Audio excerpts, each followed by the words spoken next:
현대사회를 메커니즘의 시대라고 부른다. 기능주의가 생활의 표준이 되어 있으며 기계 만능 시대를 살고 있기 때문이다. 과학과 메커니즘을 빼놓으면 현대사회는 곧 그 기능을 정지당하고 말 것이다.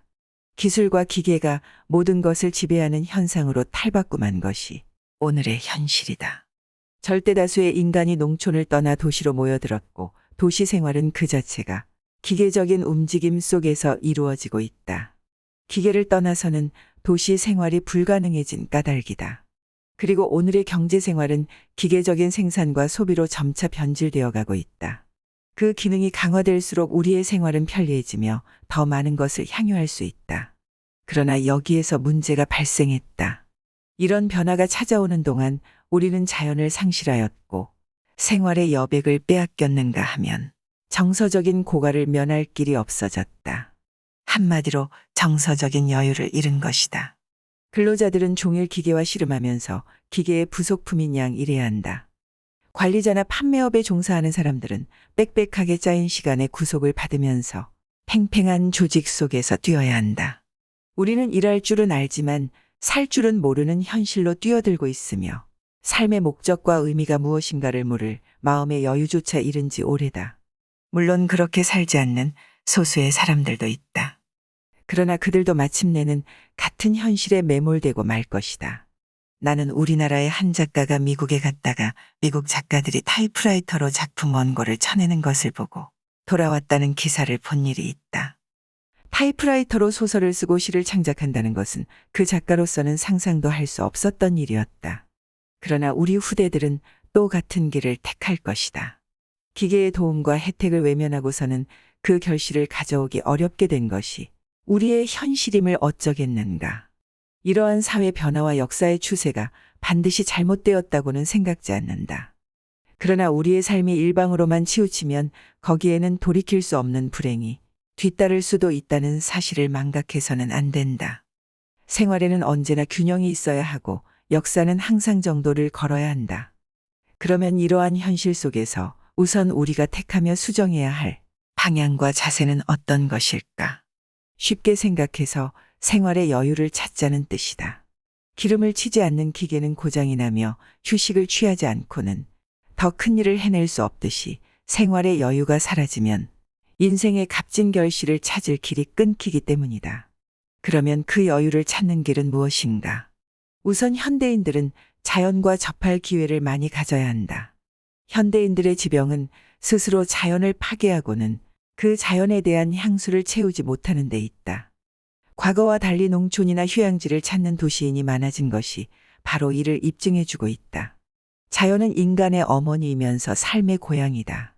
인간은 결국 자연에서 왔다가 자연으로 돌아가는 운명을 지니고 태어난 것 아니겠는가.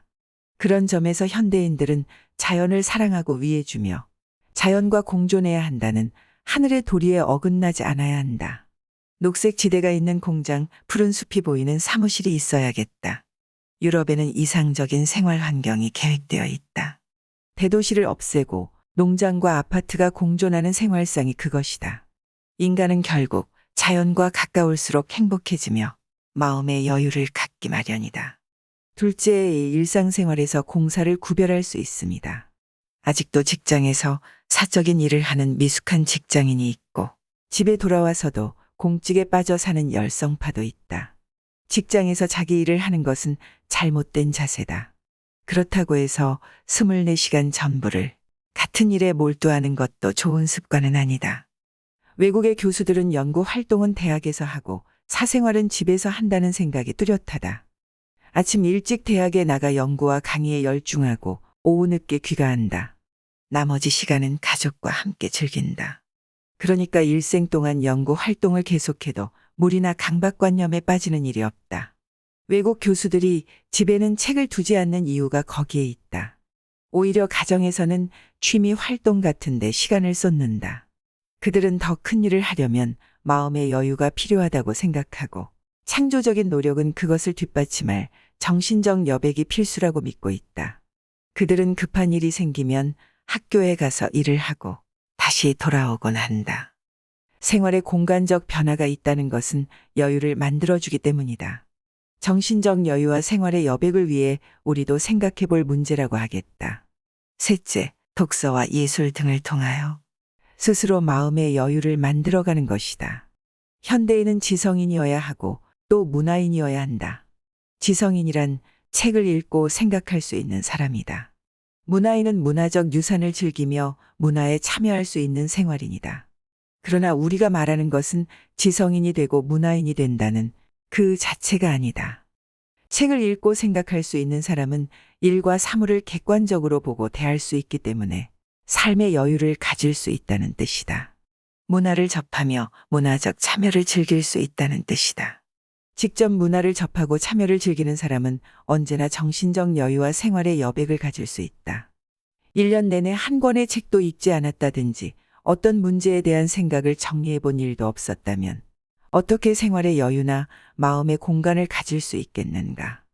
우리 주변에는 수많은 사람이 아끼고 찬양하는 문화재와 박물관이 있는데 그것들을 외면한 채 평생을 산다면 그렇게 각박한 인생이 어디 있겠는가?